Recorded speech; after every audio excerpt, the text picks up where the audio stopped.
desejosos de emergir, escolham este caminho por achá-lo fácil, no entanto bem perigoso, e arrisquem-se desse modo a tomar posições insustentáveis, de renúncia e martírio das quais não avaliaram o peso demasiado grave para o tipo que não nasceu envolvido. Embrenham-se, assim, por sendas desconhecidas, cuja significação substancial não está na superfície dos fatos que em geral os biógrafos dos santos anotam. Fatos cuja imitação formal não constitui, por nada, a santidade. Gera-se assim uma imitação grotesca, feita somente de práticas exteriores, constituindo apenas uma aparência, enquanto a substância, que é de natureza completamente espiritual, está além destas representações externas. Há quem possa crer que a santidade de S. Francisco constituiu-se no dormir no chão e vestir-se de saco, e há quem creia que seja possível alcançar a santidade imitando nisto.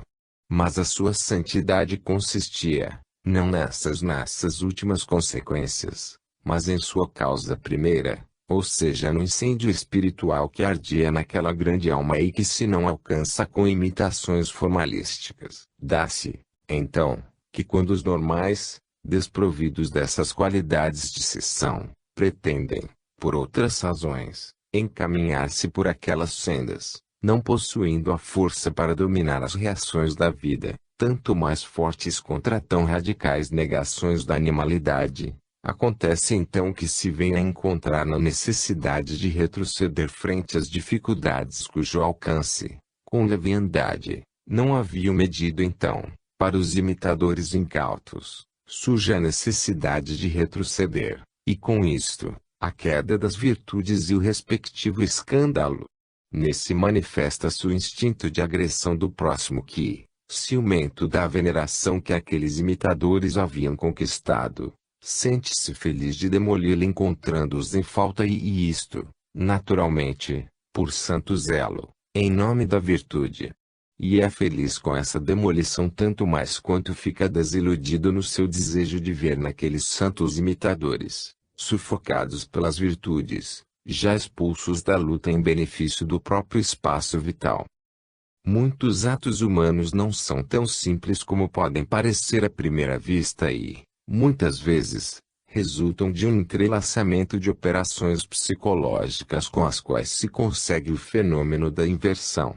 Indicamos estas manobras, não para acusar, mas para prevenir aqueles que caem nelas acreditando-se astutos, mostrando-lhes que o jogo não é tão fácil como pode parecer. Se continuamos a navegar nessa charco das mentiras é para ensinar a sair delas. Se desnudamos o mal não é para nos deleitarmos na crítica, mas para mostrar no fim os caminhos do bem, é para educar, demonstrando ser de maior vantagem seguir estes do que aqueles. Uma forma de inversão dos ideais a podemos encontrar num tipo de caridade em moda na sociedade moderna, a beneficência.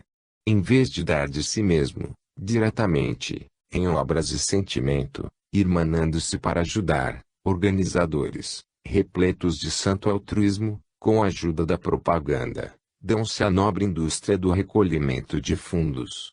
Alcançam-se assim diversas utilidades, que constituem a causa da divulgação destes sistemas. 1. Descarrega-se o nobre esforço da virtude de caridade sobre os ombros alheios, antes que sobre os próprios. 2. Formando muito barulho para o bem do próximo, mostra-se a própria virtude, satisfazendo o orgulho. 3. Com a santa pregação dos ideais e o sacrifício obtido dos outros, declarando doar, consegue-se, em vez, receber, o que, no terreno prático deste mundo, é sempre considerada a coisa mais importante. Não se afirma que isto se verifique sempre.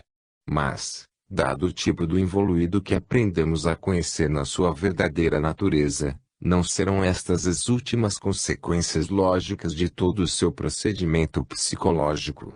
E dada a predominância deste tipo em nosso mundo, tipo eminentemente egocêntrico, qual a significação se pode dar à tamanha difusão da tão desinteressada porfia para beneficiar o próximo, se não a te tirar alguma utilidade para quem a praticar? E que outra coisa se haveria de pretender desse tipo de condenado a viver num ambiente de luta feroz de todos contra todos? Se esta é a forma que a vida tome no seu plano, como pretender que ele renuncie a esta que para ele é toda a vida? Impedir as feras de serem ferozes importa em tirar-lhes o único meio de sobrevivência. O único meio possível é civilizá-las, para conduzi-las a um plano biológico mais elevado. Este jogo de inversão dos ideais toma inúmeros aspectos. Na luta entre evolvido e involuído, cada um quereria anular o mundo do outro, para substituir-lhe o próprio. De um lado o separatismo egoísta, de outro o sentido unitário altruísta. Esforço e luta de ambos os lados, porque nenhum dos dois quer aceitar a verdade do outro plano que, para cada qual, torna-se um sofrimento, por não corresponder aos próprios instintos. Esforço do evolvido para libertar o mundo da animalidade e fazê-lo evolver até a espiritualidade.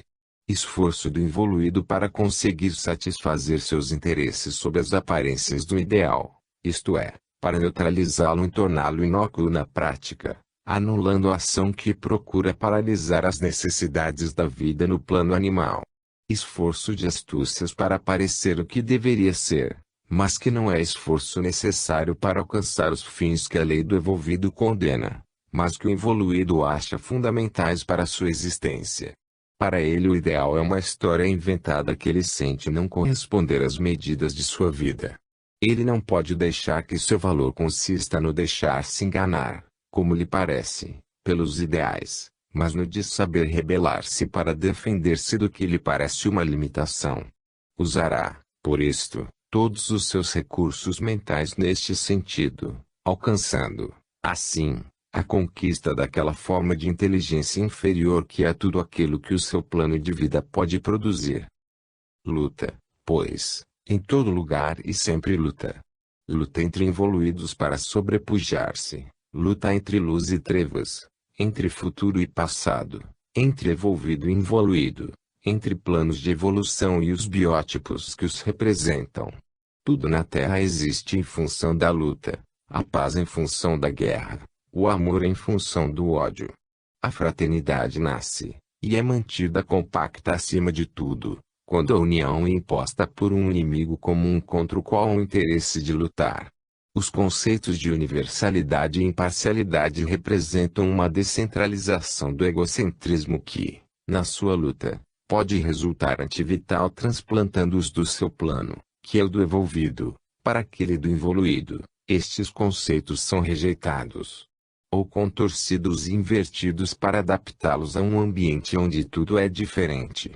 Dá-se, então, que o universalismo e a imparcialidade venham a ser compreendidos e admitidos somente como um novo partido, pronto como os outros a lutar contra todos, o partido dos universalistas imparciais.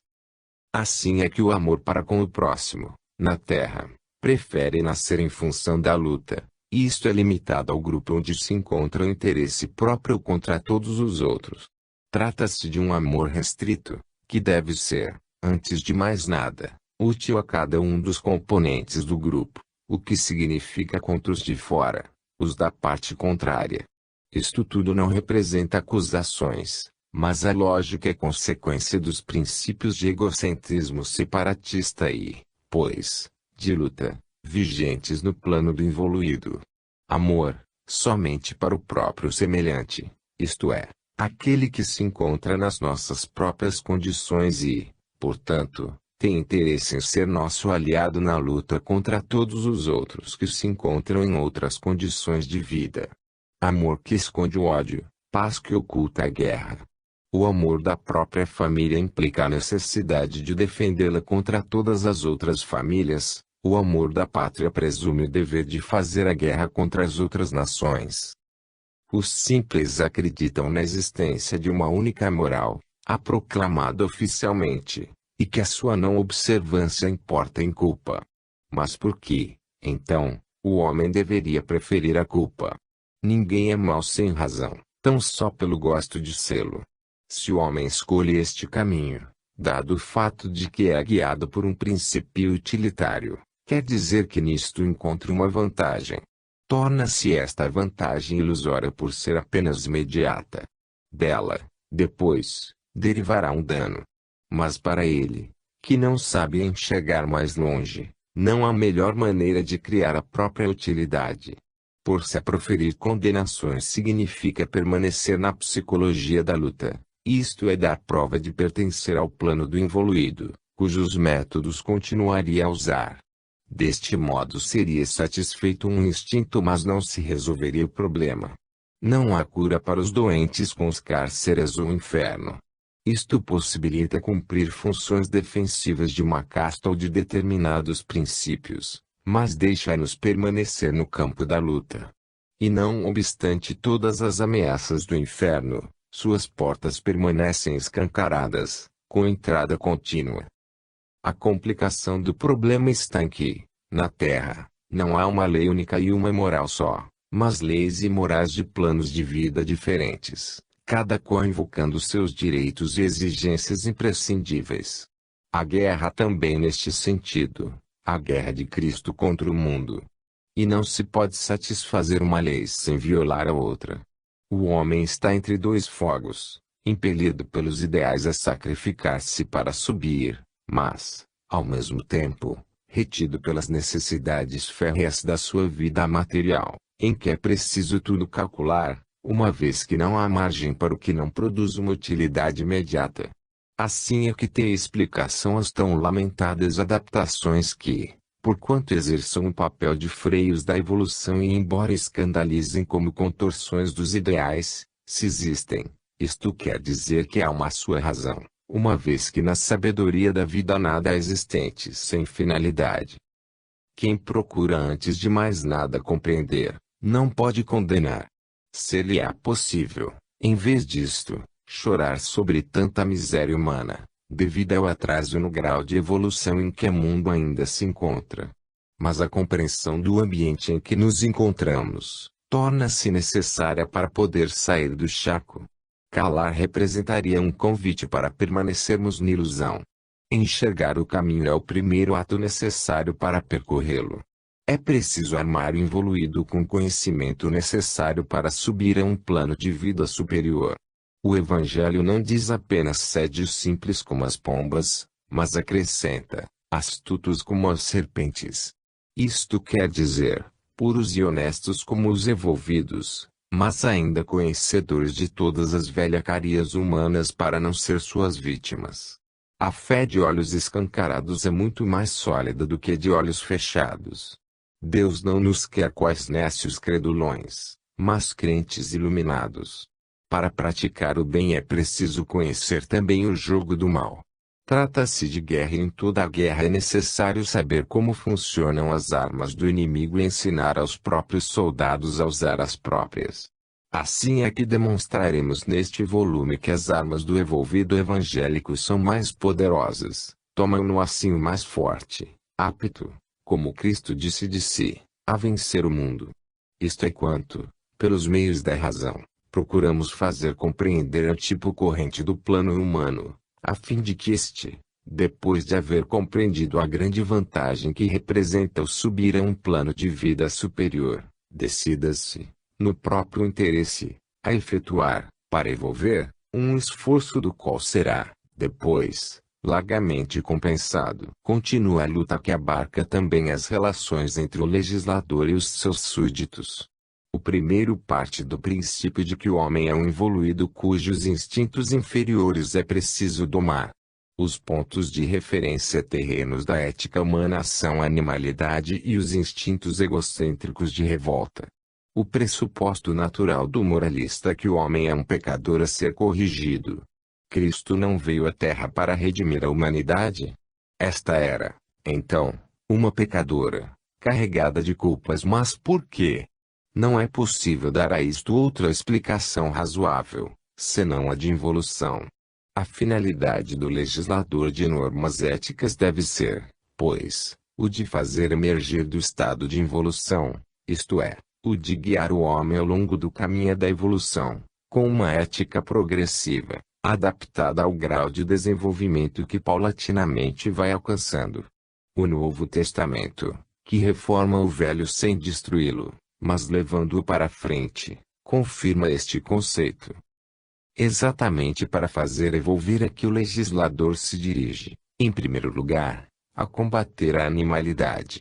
Os próprios mandamentos de Moisés são tão aderentes à natureza humana que permanecem, ainda, em vigor. Combatem, antes de mais nada, os instintos do involuído, de revolta e de egoísmo em dano do próximo.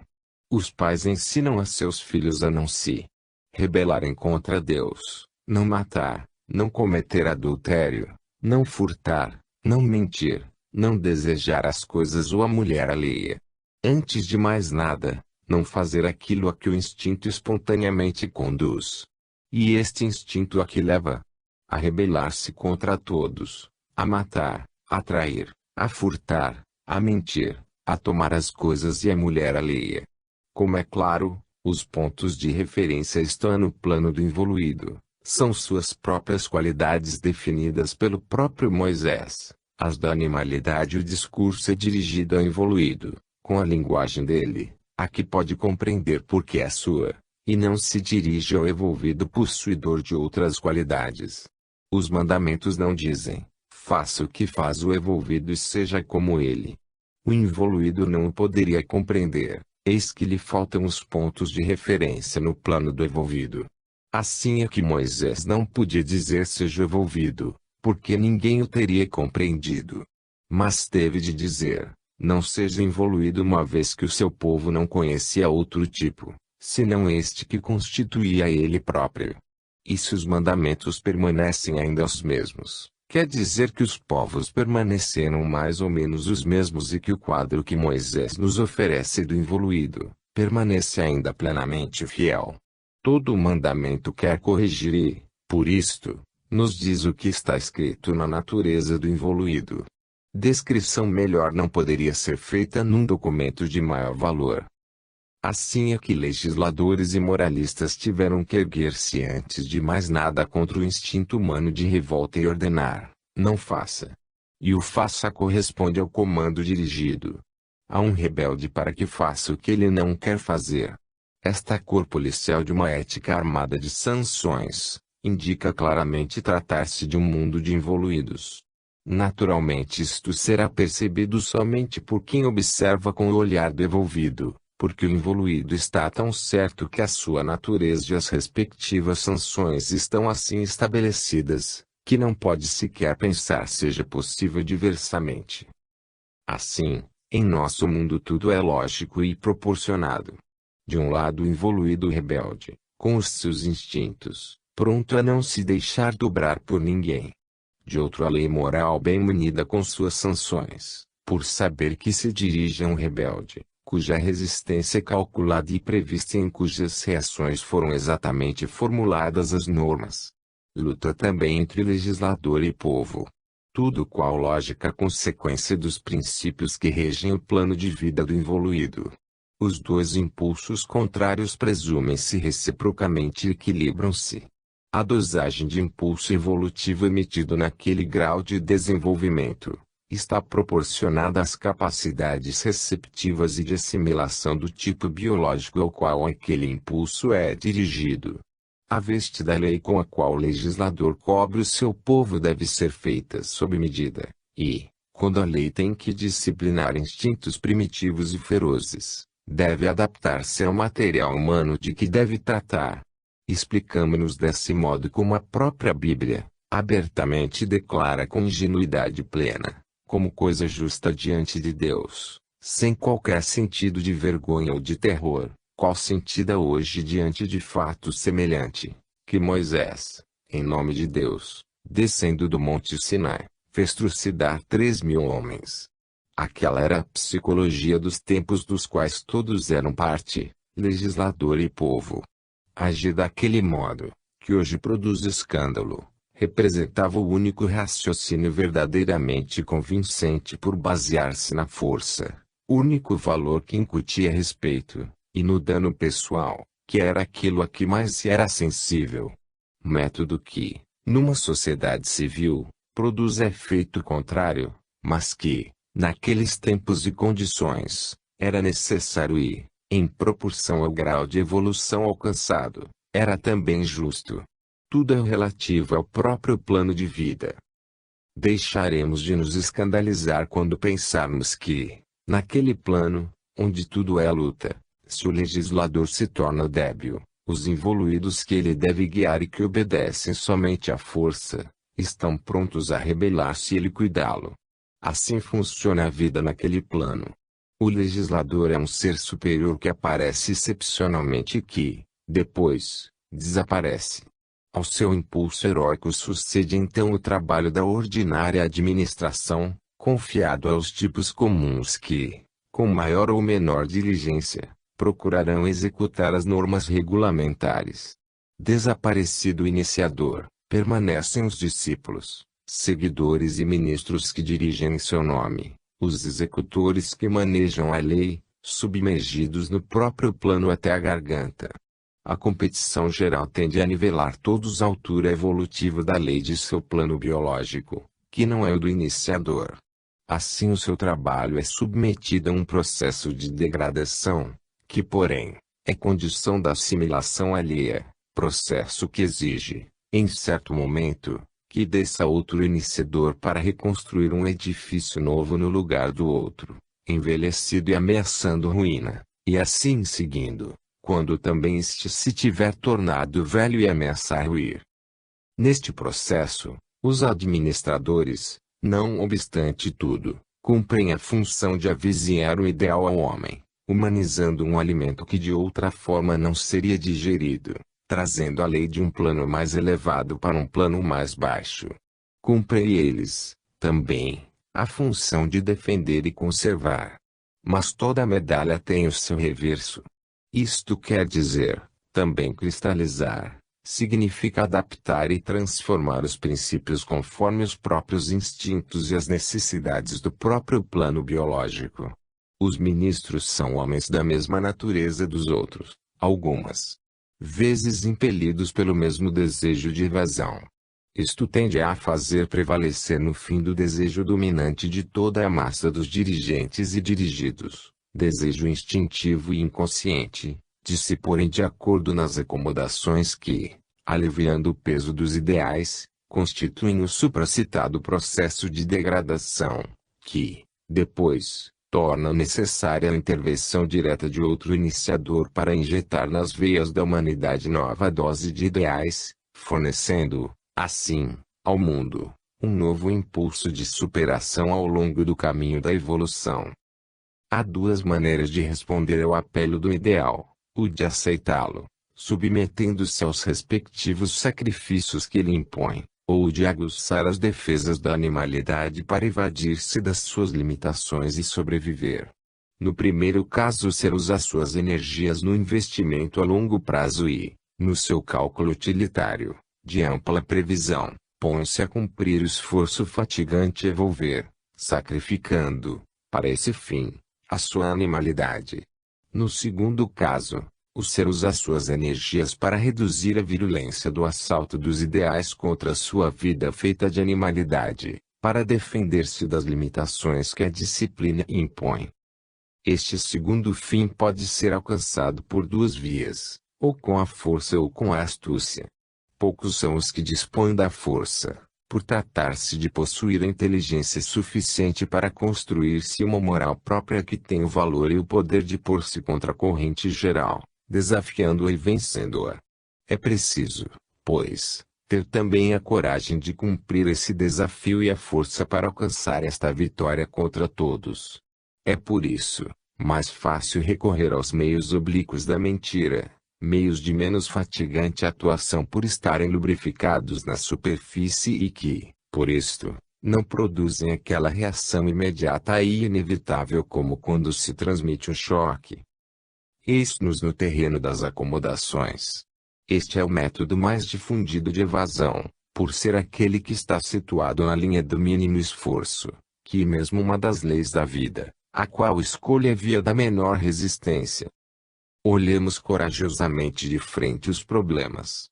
É melhor sermos duros e sinceros do que doces e não verdadeiros. Em teoria, na mente de quem os concebe, Os ideais estão repletos de nobres e santas intenções, tudo para o bem dos homens. Mas é preciso ver o que acontece depois, quando estes ideais descem na Terra, onde domina bem outra psicologia. Na Terra, a luta, que impera sobre todos, impõe desde logo um dissídio entre o legislador e a natureza humana que não aceita a rédea.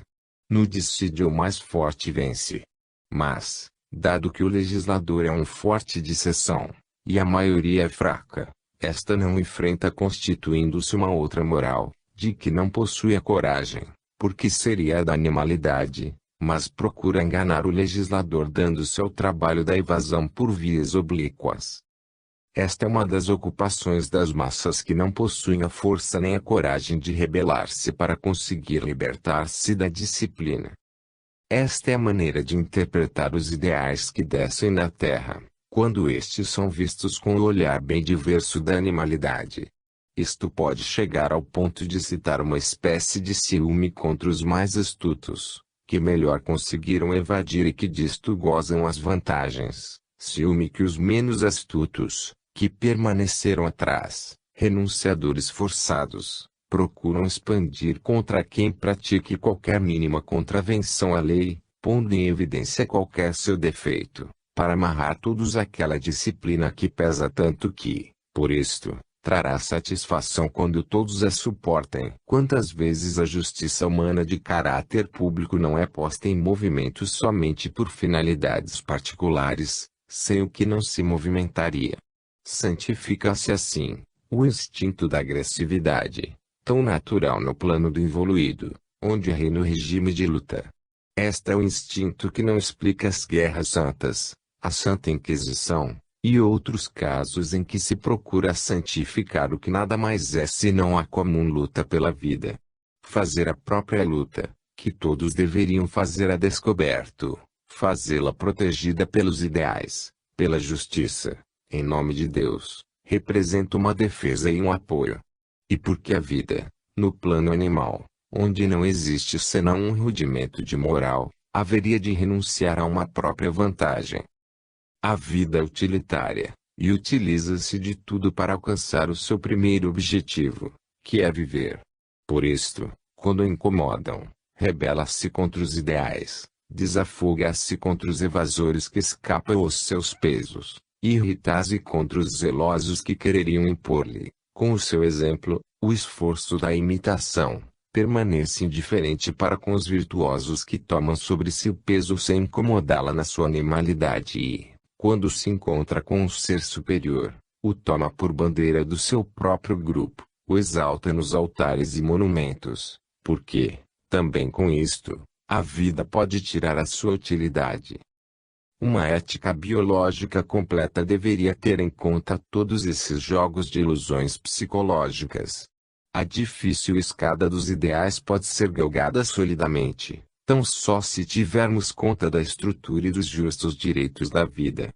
Somente assim poder-se abolir, neste terreno mais eleito, a triste necessidade da luta e da mentira. O mundo tem necessidade de uma moral mais ampla e iluminada, mais lógica e sincera, que, por ser demonstrada racionalmente, possui o direito de ser tomada totalmente a sério. É necessário respeitar os direitos da vida em todo o seu plano, porque o imperativo de evolver, nunca poderá violá-los, sem, com isto, dificultar o próprio conseguimento daquilo que é o seu fim principal, subir.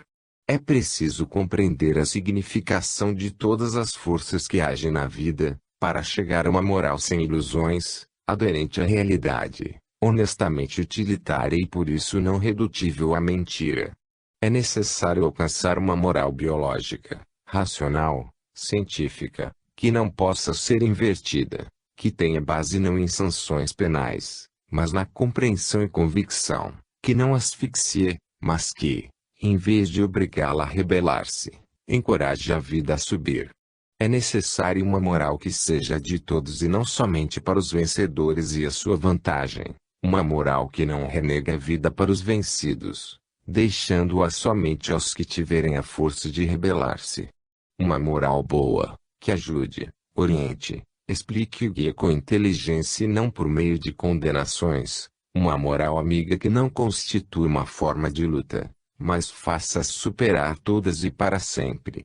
Esta será a moral do porvir. 5. O poder do alto. O encontro entre evolvido e involuído apresenta a significação profunda, que deve ser estudada cada vez melhor, e que pode iluminar e completar os postulados da biologia moderna, especialmente no seu aspecto evolucionista, em relação aos desenvolvimentos futuros da vida. Não se trata apenas do embate entre dois biótipos, mas, ainda, de dois planos biológicos e das duas leis que os regem. Esse estudo torna-se interessante não só para a orientação individual e social, mas para a ciência também, porque nos conduz à concepção de uma biologia muito mais ampla, abarcando não apenas a atual, a animalidade e a humanidade, mas a sua futura espiritualidade, uma biologia compreensiva também dos valores morais, que, por isso, pode assumir a tarefa excelsa de construir uma ótica biológica, racional e positiva, da qual o mundo ressente a falta e de que tem necessidade para resolver muitos problemas até agora insolúveis, largados, hoje, no instinto das massas. Com este estudo enfrentamos, além da biologia já conhecida, uma outra biologia, a do evolvido, com outras leis e finalidades. Chegamos, assim, a conhecer uma biologia muito mais ampla, também no sentido de ser, não a de um só plano de vida, uma biologia estática e fechada no âmbito de um dado plano de evolução, mas dinâmica, em movimento, uma biologia em evolução da qual a nossa atual é apenas uma fase existente em função dos precedentes e das subsequentes. A ciência ocupou-se muito até agora, do passado da vida em nosso planeta, mas muito pouco do seu futuro, o que, sem dúvida, é deveras importante para o homem. Quando falamos do evolvido, da sua psicologia e métodos de ação, tratamos precisamente deste futuro, e isto porque, no amanhã, o homem terá de ser um evolvido, ingressando neste mais elevado plano biológico, para agir com outra psicologia e com outros métodos. O homem prático poderá sorrir de tudo isto, mas quando falamos de ideais, tratamos do que deveremos vir a ser amanhã, uma vez que o progresso é lei de vida e ninguém poderá fazer parar a evolução. O ser situado em nosso plano biológico, que é o da animalidade, não sabe perguntar se, no lugar da lei da luta pela vida e pela seleção do mais forte, há possibilidade de usar outras leis menos duras, se, em vez de agir com o método de egocentrismo separatista que nos torna maus, não é possível funcionar com o de um altruísmo unificador que nos torne todos amigos, em paz. Entretanto, não se pode afirmar que o sistema em vigor seja o ideal. Quanto mal, quantas injustiças, quanto veneno de ódio, quantos aleijados e desesperados produz este sistema da luta pela seleção do mais forte, quantas reações ferozes por parte da vida que não quer morrer. Quão diversas condições de vida poderia gozar o mundo se a cada qual estivesse garantido o que lhe é indispensável material e espiritualmente para viver, se a vida não estivesse obrigada a esta luta e, por força da vitória do mais forte, há tantas reações desesperadas. A vida exalta o mais forte, mas, nem por isto, aceita morrer no mais fraco, e adapta-se a sofrer em escuridão sob o tacão do vencedor, apenas temporariamente, à espera da ocasião oportuna para rebelar-se. Então a vitória deste não é vitória, mas apenas um meio para incitar os mais fracos a fortificarem sim agressividade e ferocidade para fazer a guerra e destruir o mais forte, substituindo-o. Naturalmente, desta luta, surgirão outros vencidos a continuarem o jogo da revolta para destruir o vencedor, substituindo-se ao mesmo, e assim andando, ao infinito. Mas será possível que o homem queira, com este sistema, fabricar para si um inferno verdadeiramente eterno? O evolvido não aceita esta forma de vida a qual não mais se adapta, do mesmo modo como um civilizado não saberia mais viver como o selvagem. Facílimo é, pois, imaginar que sofrimento pode representar para um evolvido descer para viver na Terra. Disto resultaria que nenhum evolvido deveria descer à Terra. Como é, então, que se explica o fato de que seres superiores, de outra raça, venham, de quando em quando, viver em nosso mundo? Por que eles fazem isto? O que é que os impele? Qual a lei deste fenômeno? Tudo isto decorre do fato de que já explicamos, do evolvido viver num mundo orgânico, unitário, onde não impera a lei da luta, mas a do amor. O seu método está nos antípodes do da agressividade e do esmagamento. Contrariamente, ele é levado, pela lei do seu plano, definidora de sua natureza, a dobrar-se sobre os irmãos menores, que considera tanto mais deserdados e necessitados de ajuda, quanto mais inferiores. Duas forças o impelem a isto: o amor e o sentido orgânico unitário. Dois impulsos tanto mais poderosos quanto mais se é envolvido, isto é, quanto mais se sobe do antissistema, reino do involuído, ao sistema, reino do evolvido. A vida adianta-se compacta, do antissistema ao sistema, procurando realizar, cada vez mais, a atuação daquelas duas forças, amor e unificação, características do sistema. Para ir cada vez mais para a unificação em que se realiza o amor, a vida serve-se da utilização dos seus elementos mais progredidos em vantagem dos que o forem menos. Por isto ela confia ao evolvido a importantíssima função biológica de dobrar-se sobre os involuídos para levantá-los até si. Esta é, assim, a atitude natural que, no entrelaçamento das diversas posições na escada da evolução, compete ao evolvido e, assim é que os planos biológicos podem pôr-se em contato e sobrepor-se numa simbiose que os mantém compactos. Desse modo, a descida dos evolvidos não é um capricho, mas fruto de uma fatalidade lógica, que segue os planos de reconstrução para reconduzir o antissistema decaído ao estado orgânico unitário do sistema. O que acontece do lado oposto? Qual é a atitude natural do involuído como resposta ao ato de amor e de sacrifício com que o evolvido vai ao seu encontro? É evidente que este nunca desceria à terra para sua satisfação e que, se ele enfrenta tal sofrimento, é por ser sua missão. Esta é que explica e justifica a sua presença em nosso mundo. Ora, missão quer dizer oferecimento completo de toda a própria atividade e sacrifício, para o bem alheio. Cada qual age conforme sua natureza. Assim o evolvido comporta-se de acordo com a lei do seu plano, lei de amor e de unidade. Mas o que é que podemos, então, esperar do involuído, se a lei do seu plano é egocentrismo e separação, é luta e revolta? Eis, pois, que a resposta natural do involuído é a crucificação do evolvido. Do exame do fenômeno resulta que isto é uma lei biológica natural, fatalmente consequente de todos os elementos que o compõem. O próprio Cristo teve que se submeter a esta lei, como lhe ficam submetidos quantos descem à terra em missão. O que significará, então, o tão repetido conceito de Cristo ter vindo ao mundo e sofrido a sua paixão para redimi-lo, tomando sobre si os pecados deste? A evolução é um processo de fatigante ascensão com que o ser, decaído, por sua revolta, no antissistema, deve, por meio de sua própria experimentação dolorosa, retomar o caminho da evolução até reintegrar-se na ordem do sistema. Decorre disto que o ser está automaticamente condenado ao sofrimento, porque o retomar o caminho não é fácil nem gratuito. O sofrimento, assim, constitui a chave da evolução. Eis que, agora, poderemos compreender muitas coisas. Segundo a lógica do processo que observamos, Cristo não podia descer à terra senão em missão, e esta missão não se podia desenvolver senão culminando na forma de paixão. E a paixão, por sua vez, constituía o que mais valorizava a missão, porque, como já dissemos, o sofrimento é a chave da evolução.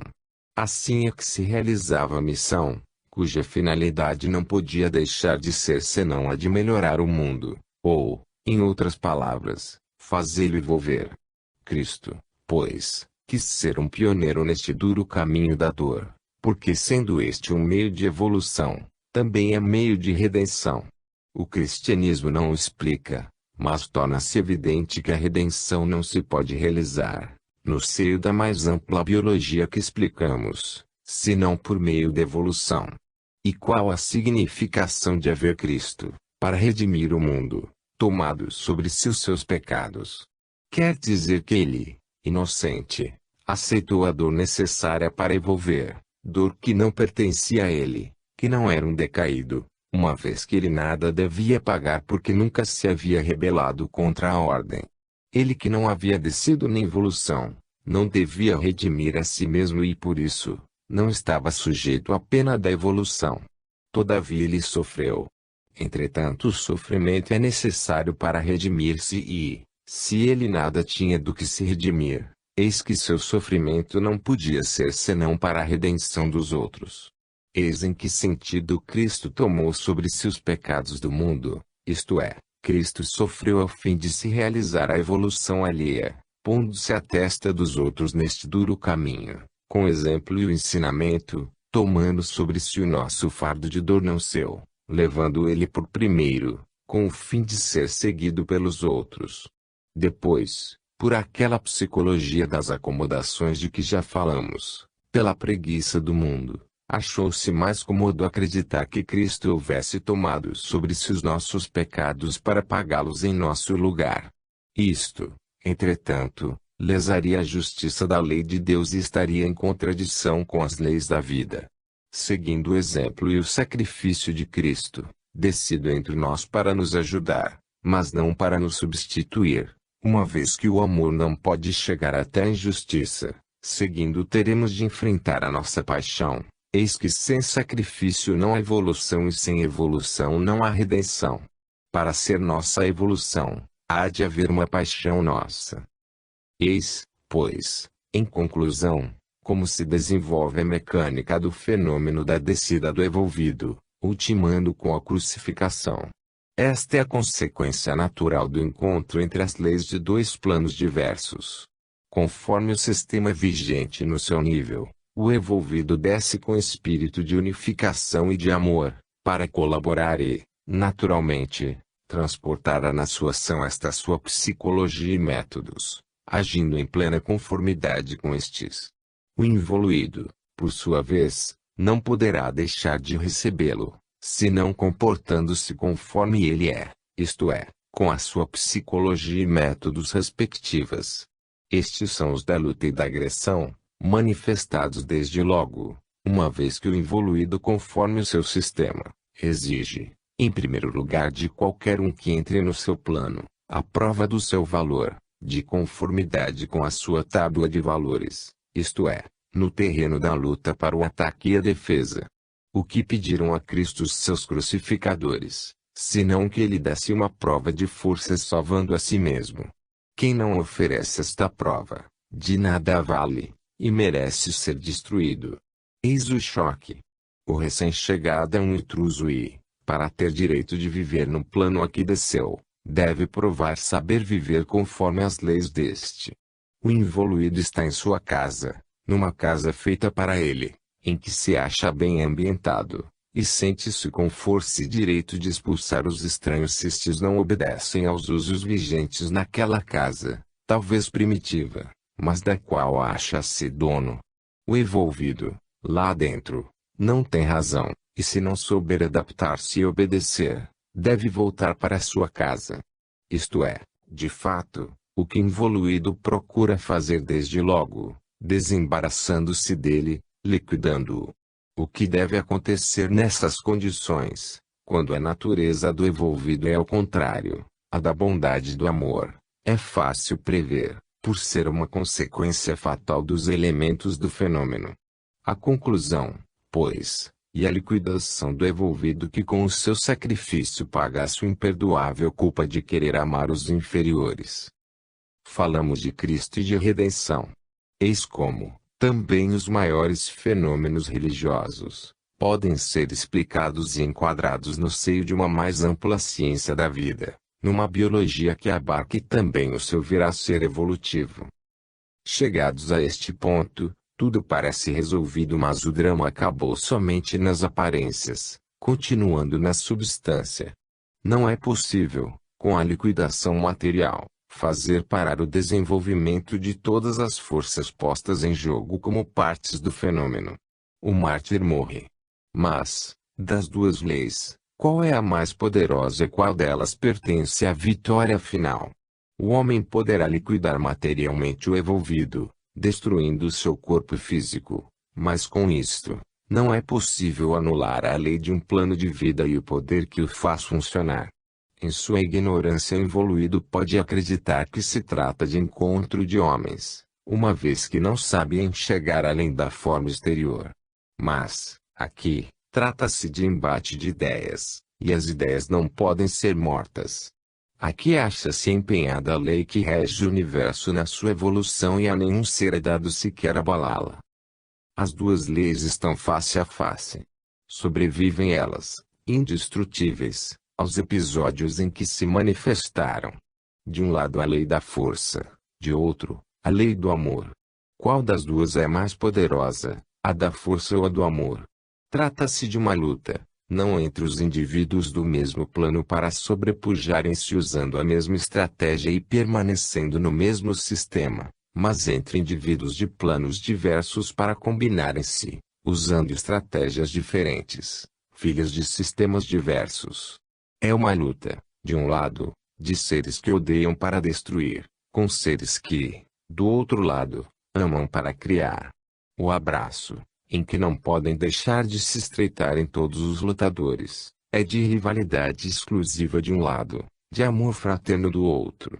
De um lado a violência destruidora do egoísmo, de outro o poder construtivo do amor.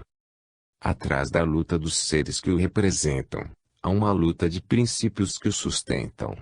Qual é mais poderoso? A quem pertence a vitória? A força do egoísmo que dá vida apenas a um eu separado, semeando a morte para todos os outros, ou a força do amor que dá a vida a todos juntos, semeando, em colaboração, vida para todos. O primeiro impulso acredita ser mais poderoso por estar contraído em si mesmo, concentrado num eu só, mas representa um impulso de morte para os demais, como é lógico, por estar mais vizinho do separatismo destruidor do antissistema. Outro impulso parece mais débil por estar expandindo além de si mesmo, descentrado em todos os outros seres, mas representa um impulso de vida para os demais, como é lógico por estar mais perto do colaboracionismo reconstrutor do sistema. O involuído parece o mais forte por estar armado até os dentes, mas é, tão só, mais violento e feroz. Com todo esse armamento de guerra, ele procura em vão suprir a sua fraqueza fundamental representada pela sua posição de indivíduo isolado e desorganizado.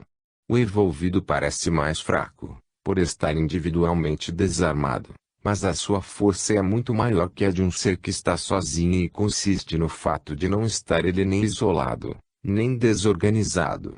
Isto quer dizer que, enquanto o evoluído não pode contar sendo com suas próprias armas e forças, permanecendo isolado de todo o restante, o evolvido está jungido, por relações estreitas de colaboração, com as forças positivas do universo.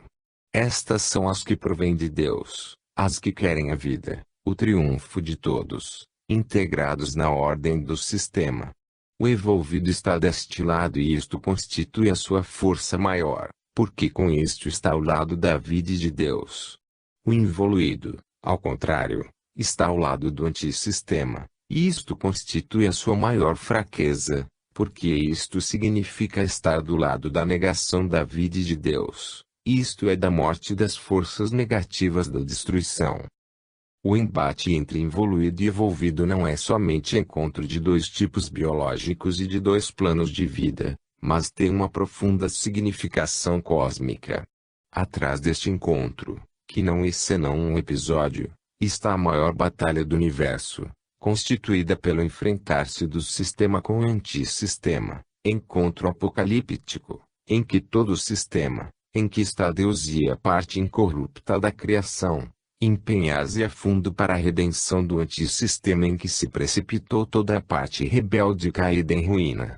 Temos, pois, de um lado, o exército dos poderes positivos aliados na reconstrução, de outro, o dos poderes negativos, tendentes à destruição. Entretanto, é lógico que os primeiros sejam os mais poderosos, já que com eles está Deus, que não pode deixar de ser o mais poderoso porque, se não o fosse, ruiria toda a lógica e toda a lei que rege o universo. Mas as forças positivas do sistema, que querem a vida, devem ser mais poderosas também, porque a elas está, precisamente, confiado todo o trabalho de reconstrução, no sistema, do universo decaído no antissistema. Sem esta sua maior potencialidade, que desde o início estabelece que elas devem ser vencedoras, não seria possível a salvação por evolução, que elas dirigem, e que nunca poderia ser levado a efeito pelas forças negativas da destruição. A conclusão está em que, se o involuído fosse mais poderoso que o evolvido, Deus ficaria vencido pela revolta das suas criaturas rebeldes, e o seu universo, na queda, ficaria insanável, a testemunhar a inaptidão de Deus, provada pela falência da sua obra. Mas sendo da lei de Deus que tudo se reconstitua com evolução, poderemos concluir que o princípio ao qual é destinada a vitória, por ser o mais poderoso, não é o da força com que se arma o involuído, mas o do amor com que o evolvido tende a reconstruir. Faz parte de todo o plano da criação que deva triunfar a vida e não a morte, e a vida está do lado do sistema, isto é, do evolvido e não do lado do antissistema, isto é, do involuído. Isolar a vida, contraindo no egoísmo do próprio eu, é ir contra a vida, contra o sistema, contra Deus. Por isto o evolvido deve vencer. Contra todas as aparências, é, pois, o involuído mais débil e o envolvido mais forte. Confirmação disto encontramos no caso de Cristo. A vitória dos seus crucificadores foi uma vitória fechada no tempo, momentânea, da qual permaneceu apenas uma sua história de vergonha que, sem Cristo, ficaria desapercebida como tantas outras. Contrariamente à vitória de Cristo, que eles venceram, é a vitória de milênios. Levantado na cruz, Cristo venceu o mundo que o havia crucificado em nome do egoísmo e do ódio, venceu com o poder do sacrifício e do amor. Com este estudo queremos, também, demonstrar e dar-nos, com isto, alegria de compreender, que o amor é mais forte do que o egoísmo e que, na luta entre a força e a bondade vence a bondade por ser esta mais forte do que a força. Deus, que é vida, por meio desta, rechaça todas as forças negativas que quereriam destruí-la. Esta, de fato, tão logo alcançados os fins da luta pela seleção do mais forte, inicia imediatamente outra luta entre envolvido e involuído, a fim de que o primeiro vença o segundo num terreno bem diverso, o do amor. Quem se prende ao amor é o mais forte, porque se prende à força central e vital do todo, prende-se a Deus. O triunfo final não pertence aos prepotentes dominadores, mas àqueles que mais amam, porque quem ama dá vida e quem domina oprime. O último ato de todo o drama daquela grande paixão do universo, que se denomina evolução, é o ilimitado abraço de amor. É no amor que, através do sacrifício, o universo encontrará a sua redenção. Subir o Gólgota significa, também, uma ascensão para o céu. O levantamento da cruz é, também, um levantamento acima do plano inferior da vida do mundo. É com o amor que se reabsorve o ódio, se organiza a ordem, se reconstrói a vida. É no triunfo do amor que se ultimará este nosso volume de estudo de tantas misérias humanas, a par da história que iremos expondo. O triunfo do amor constitui a última fase da paixão do envolvido que desce à terra em missão de sacrifício para salvar os seus irmãos mais atrasados. Aqui, também, trata-se de uma lei geral, a qual está sujeito o ser, toda vez que se põe a percorrer estes caminhos. Chegados à última fase em que o fenômeno amadurece, dá-se a inversão da lei do plano inferior na do plano superior, esta vencendo a outra, substituindo o amor ao egoísmo. Assim o evolvido impõe a sua lei no lugar da do involuído, sendo este vencido. Este é o epílogo de todo o processo, isto é, a apoteose do evolvido vencedor e a catarse biológica dos involuídos que, assimilada a lição, conseguem transformar-se em evolvidos. Assim triunfa o bem, a alegria, a vida. Este é o grande milagre que o amor realiza na Terra, quando desce do alto. Milagre de transubstanciação, em que do ódio nasce o amor. Milagre de contínua reconstrução, o qual deixou pensar que a criação seja contínua.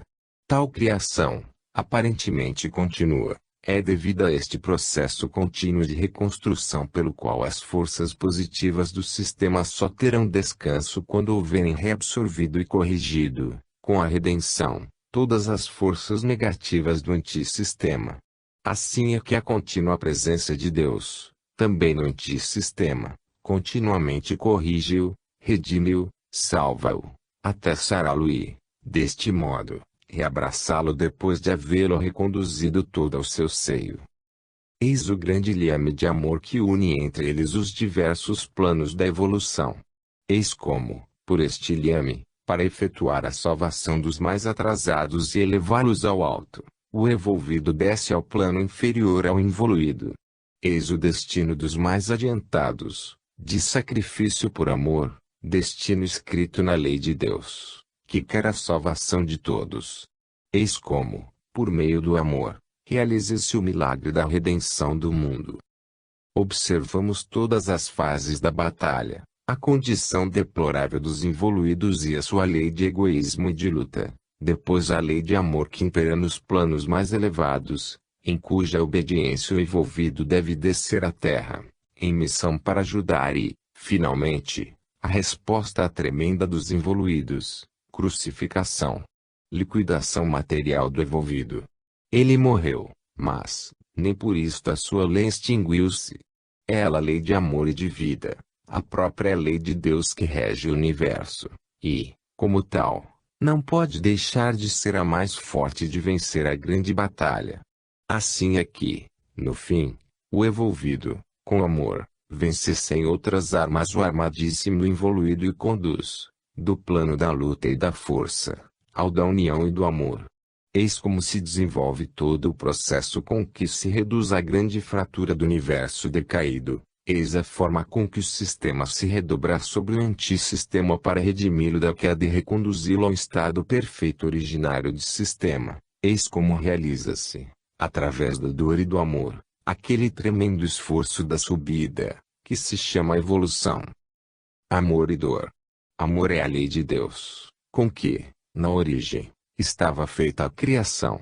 Dor é impulso oposto, negativo, introduzido pela criatura rebelde com a sua revolta. Constituem eles as duas leis opostas, do sistema e do antissistema.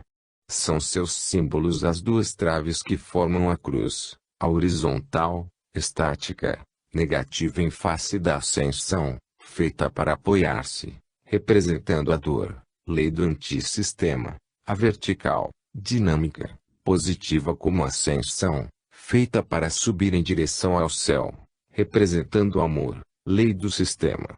Os dois encravam-se unidos na mesma cruz, firmando que é a inexorável lei da evolução, sacrifício. Por isto, sobre o mundo rebelde, eleva-se a cruz como símbolo de salvação, porque só com a própria crucificação a humanidade poderá salvar-se. As leis que observamos são as que marcam o caminho da existência dos vários tipos biológicos conforme sua natureza. Isto é o que forma o destino próprio de cada um, mas acima de tudo do envolvido. Destino. Pode este constituir o drama de uma vida, drama tanto maior, quanto mais fortitânico aquele destino. Há destinos simples, cinzentos, insípidos, que se arrastam terra a terra, presos a pequenas coisas. Mas há, também, destinos tremendos, apocalípticos, feitos de dores, Alegrias e conquistas poderosas de dimensões gigantescas, destinos em que se embatem o céu e a terra, numa luta que arrasta e esmaga o indivíduo numa tempestade cósmica. Há destinos constituídos de poucas ideias, de realizações elementares, que não vão além das dores e das conquistas suportadas